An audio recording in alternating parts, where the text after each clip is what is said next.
ഹരി ഹരി ഹരി ഓം തസ്. ഞാൻ എല്ലാവരോടും ആരോഗ്യത്തെപ്പറ്റി ചെറിയ തോതിലൊന്ന് സംസാരിക്കാം എന്ന് വിചാരിക്കുന്നു. ദേഹത്തോടു കൂടിയാണല്ലോ നമ്മൾ ജനിക്കുന്നത്. ഈ ദേഹം അന്നം കൊണ്ട് ജീവിക്കുന്നതാണ്. ഭക്ഷണം കഴിച്ചാൽ മാത്രം പോരാ, കഴിച്ച ഭക്ഷണം വേണ്ടതുപോലെ ദഹിച്ച് അത് രക്തമായി മാറി ഊർജമായി തീർന്ന് നമുക്ക് പ്രവർത്തനക്ഷമമാകണം. അങ്ങനെ വരുമ്പോൾ ഈ ആരോഗ്യത്തിൽ രണ്ട് വശമുണ്ട്. ഒന്ന്, രോഗങ്ങൾ വരാതെ നോക്കുന്ന തരത്തിൽ ആരോഗ്യ പരിപാലനം നടത്തുക. രണ്ടാമതോ, വന്ന രോഗങ്ങൾക്ക് ചികിത്സ നടത്തുക. ഇതിൽ രണ്ടിൽ നിങ്ങൾക്ക് എല്ലാവർക്കും താല്പര്യമുണ്ടാകേണ്ടത് രോഗം വരാതെ ഇരിക്കാൻ നോക്കുക. പരമാവധി ആരോഗ്യ സംരക്ഷണം. എങ്ങനെയായാൽ ഈ ആരോഗ്യം സംരക്ഷിക്കപ്പെടും എന്നുള്ളത് നമ്മുടെ രാജ്യത്തിൽ ചിരപുരാതനമായ ചിന്താവിഷയമാണ്. ഈ വിഷയത്തെക്കുറിച്ച് ആലോചിച്ച് ഒരു ആയുർവേദ ശാസ്ത്രം തന്നെ, വേദശാസ്ത്രം എന്ന് പറയുന്നുണ്ടല്ലോ, അതിന് സമാനമായി ഇവിടെ വളർന്നു വന്നിട്ടുണ്ട്.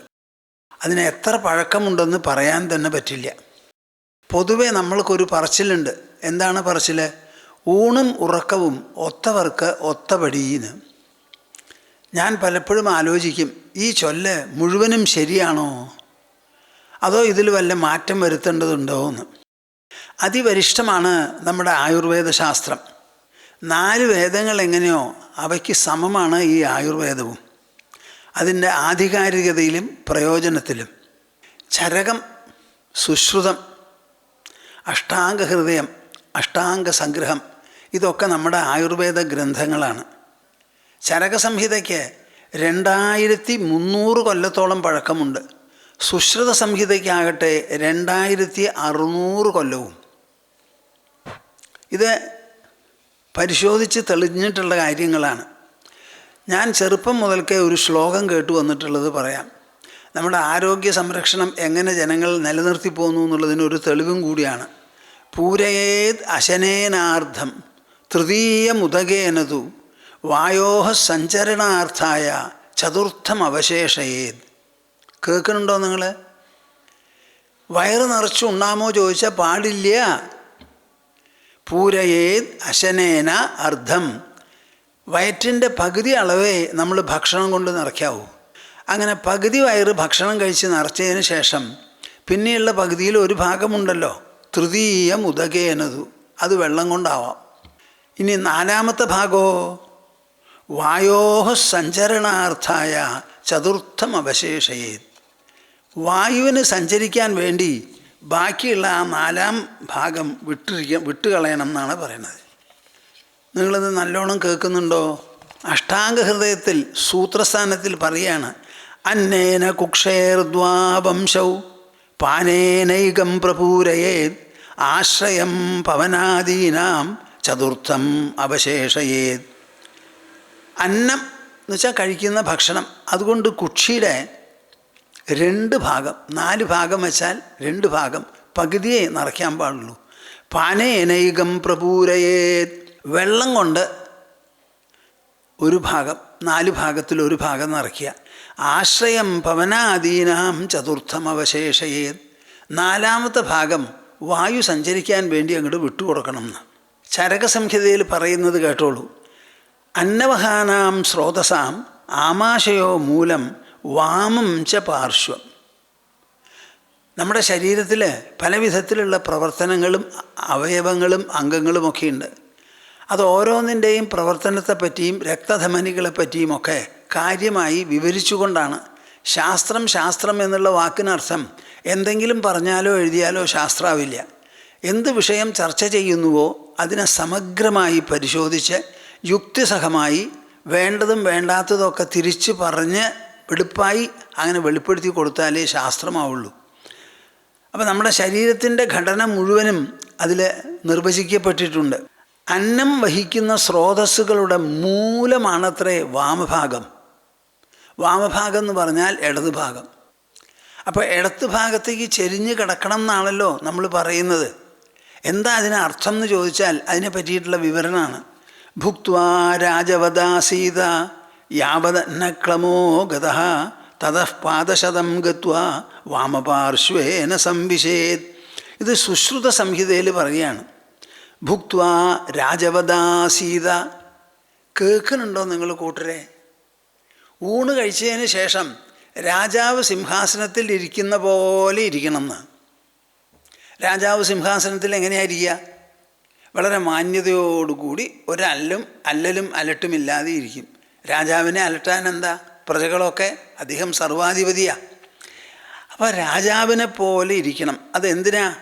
യാവതന്ന ക്ലമോഗത. നല്ലപോലെ വിശന്ന് ഊണ് കഴിച്ചാൽ എല്ലാവർക്കും ക്ഷീണം തോന്നും, അല്പം ഉറങ്ങണം എന്ന് വരെ തോന്നാറുണ്ട്. അപ്പോൾ ആഹാരം കഴിച്ചതിൻ്റെ ക്ഷീണം ഒന്ന് തീരുന്നവരെ ഇരിക്കുക. അതിന് ശേഷം എന്തു വേണം? തതഃ പാദശതം ഗത്വാ 100 അടി നടക്കണം. വാമപാർശ്വേന സംവിശേത്. എന്നിട്ട് ഇടത്ത് ഭാഗത്തേക്ക് ചെരിഞ്ഞ് കിടക്കണം. ഊണ് കഴിച്ചാൽ വയറിനൊരു സ്ട്രെയിനാണിത്. അതിനൊരാശ്വാസം കിട്ടുന്നത് ആവശ്യമാണ്. അതിനാണ് ഈ പറഞ്ഞത്. പിൽക്കാലത്ത് ഉണ്ടായതാണല്ലോ ഈ അലോപ്പതി എന്ന് പറയുന്ന ശാസ്ത്രം. അവരും പറയുന്നത് ഇങ്ങനെ തന്നെയാണ്. എങ്ങനെ? ഇടത്ത് ഭാഗത്തേക്ക് ചെരിഞ്ഞ് കിടക്കണം തന്നെയാണ് അവരും പറയുന്നത്. ആമാശയം, ഗ്രഹണി എന്ന് പറഞ്ഞാൽ ഡിയോഡിനം. എന്താണ് ഡിയോഡിനം? വയറ്റിൽ നിന്ന് കുടലിലേക്ക് ഭക്ഷണം പോകുന്നുണ്ടല്ലോ, ആ പോകുന്നതിൻ്റെ ആദ്യ ഭാഗത്തിന് കുടലിൻ്റെ ഡിയോഡിനം എന്ന് പറയും. അത് ഇടത്തുവശത്താണ്. അപ്പോൾ ഇടത്ത് ഭാഗത്തേക്ക് ചെരിഞ്ഞിങ്ങനെ കിടക്കുമ്പോൾ ആമാശയത്തിൽ നിന്ന് ഡിയോഡിനം, ഗ്രഹണി എന്ന് പറയുന്ന സ്ഥലത്തേക്ക് ഭക്ഷണം പോകാൻ സൗകര്യമായിരിക്കും. ഹാർട്ട് തൊട്ടടുത്താണ്.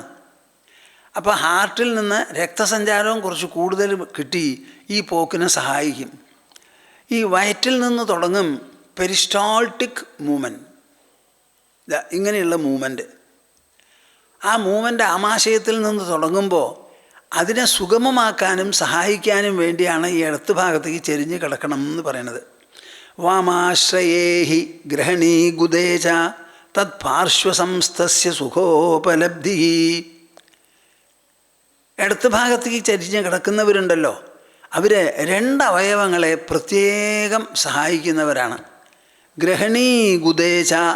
ഗ്രഹണി എന്ന് പറഞ്ഞാൽ കുടലിൻ്റെ ആദ്യ ഭാഗം ഡിയോഡിനം എന്ന് പറഞ്ഞു. ഗുദം എന്ന് പറഞ്ഞാലോ ഏനസ്, നമ്മുടെ മലദ്വാരമുണ്ടല്ലോ, അവിടുന്ന് അങ്ങോട്ട് മേൽപ്പെട്ടുള്ളത്.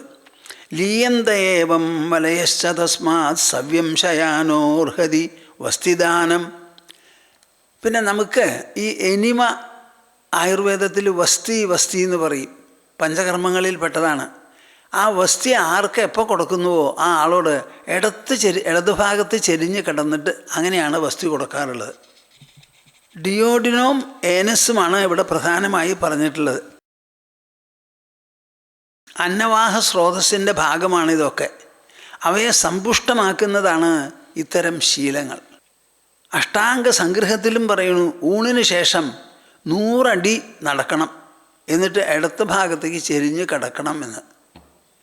ഇത്രയും ഞാൻ നിങ്ങളോട് പറയണത് എന്തിനാ? എല്ലാവർക്കും ദേഹമുണ്ടല്ലോ. ദേഹം ജനിക്കുമ്പോഴാണല്ലോ നമ്മൾ ജനിച്ചു എന്ന് പറയണത്. ആ ദേഹത്തിന് ഭക്ഷണം ഒരാവശ്യമാണ്. ദിവസേന 3-4 നേരം നിങ്ങൾ ഭക്ഷണം കഴിക്കും. ആ ഭക്ഷണം കഴിക്കുന്നത് അതിലുമുണ്ട് ഔചിത്യം. നല്ല ശീലം വളർത്തിയെടുക്കണം. ആ നല്ല ശീലത്തിൽപ്പെട്ടതാണ് നിറവയറ് ഉണ്ണരുത്, പകുതി വയറേ ഉണ്ണാവൂ.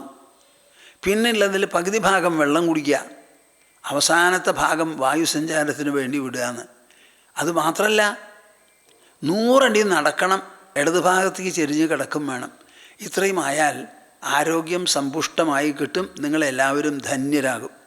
ഈ കാര്യത്തിൽ ഇത് വേണ്ടതുപോലെ മനസ്സിലാക്കി വിവേകം ഉപയോഗിച്ച് ക്രമം വിട്ട് ആഹാരം കഴിക്കാതെ വെള്ളവും ആവശ്യത്തിന് കുടിച്ച് വായുസഞ്ചാരത്തിനുള്ള സൗകര്യവും ചെയ്യാൻ നിങ്ങൾക്ക് എല്ലാവർക്കും തോന്നട്ടെ. ഞാൻ മനസ്സാ എല്ലാവരെയും ആലിംഗനം ചെയ്ത് അനുഗ്രഹിക്കുന്നു. ആരോഗ്യവും ആയുസ്സും നല്ല പോലെ ഉണ്ടാകട്ടെ. ഹരി ഓം തത്സത്.